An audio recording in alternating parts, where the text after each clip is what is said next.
Let's talk about the economic impacts of tariffs. Bill Lee, chief economist at the Milken Institute, joins us in Zoom here. Hey, Bill, talk to us about, you're an economist. You do that stuff for a living, marginal revenue, marginal cost, all that stuff. What do tariffs really mean for this economy? Hey, Paul, you cannot be a card-carrying economist in good standing without first saying tariffs are not a good instrument to use in general. They have costs. They're not the best instrument to use for economic policy. So I've said that, right? And just like a doctor will tell you, I have to use bad instruments sometimes with bad effects in order to have what I need for the total treatment. A cardiologist will use rat poison to treat heart atrial fibrillation to thin the blood.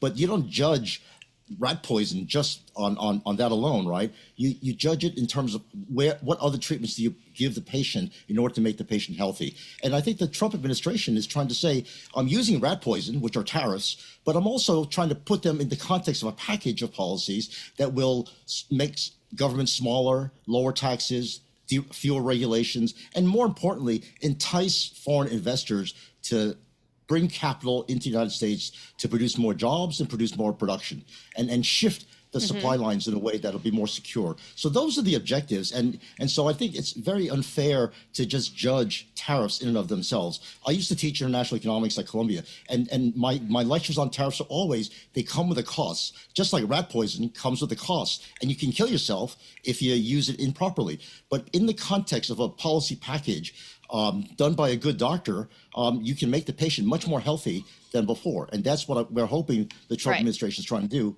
Like sort of the rat poison sucks for the rat, but is good for us in our house, I guess. So are you trying to say that maybe the tariffs and the shift in the economy to private investment versus fiscal-led investment and to help close that gap could work?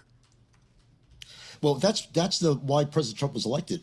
There's a lot of faith that what policies were in place before were not working. And so we need some more drastic treatments. And the drastic treatments are, we have to shift production globally in a way that will secure our supply lines. We need to shift investments into the United States more so that we can bring innovations back into the United States. It's not so much bringing manufacturing back. It's really bringing back manufacturing innovation centers, because I think foreign producers have shown that they can make a lot of money in the United States. Look at Toyota and all the foreign car manufacturers that have very successful plants here. Look at steel manufacturers that could have very successful plants here if they bring in the innovations and change some of the ways of doing business here. And I think that's the kind of revolution that President Trump's trying to do. Now, there's a lot of doubt as to whether he can do this or not. And I think the market fade in the last several months has been sort of a growing, nagging feeling that the good stuff that he's promising, the lower taxes, smaller government, and fewer regulations, has yet to be shown yet. And given the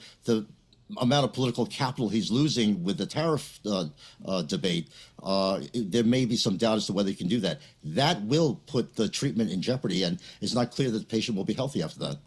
So, Bill, to the extent that the administration wants to bring back manufacturing technology type of jobs to the U.S., is tariffs the way to get there, or is, I don't know, maybe some other types of regulatory issues, favorable taxation issues, a way to attract foreign investment into the U.S.? The way you attract foreign investments in the United States is investors anywhere. You say that you're going to make more profits here because we have the marketplace, we have the ingredients to give you those profits. But those ingredients are smaller government, lower taxes, and fewer regulations. A tariff is better than the alternative, which is like a subsidy. I think President Trump has said that tariffs are better than something like the CHIPS Act, where government has to pick winners and losers. They have to pick companies to give them subsidies to say, hey, come here and build your stuff here.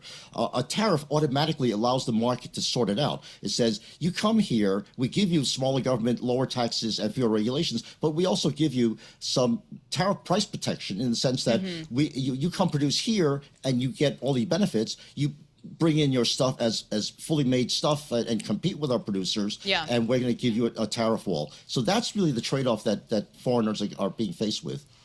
Bill, such a pleasure. It's always so great to talk to you. Bill Lee joining us, chief economist at the Milken Institute. We'll get back to you soon, definitely, after we get some of the details from today's announcement. Love to see your thoughts on that as well. All right, let's get back to AI, because that's there no matter what. Yep. It's tariffs or no, the AI world is definitely here. The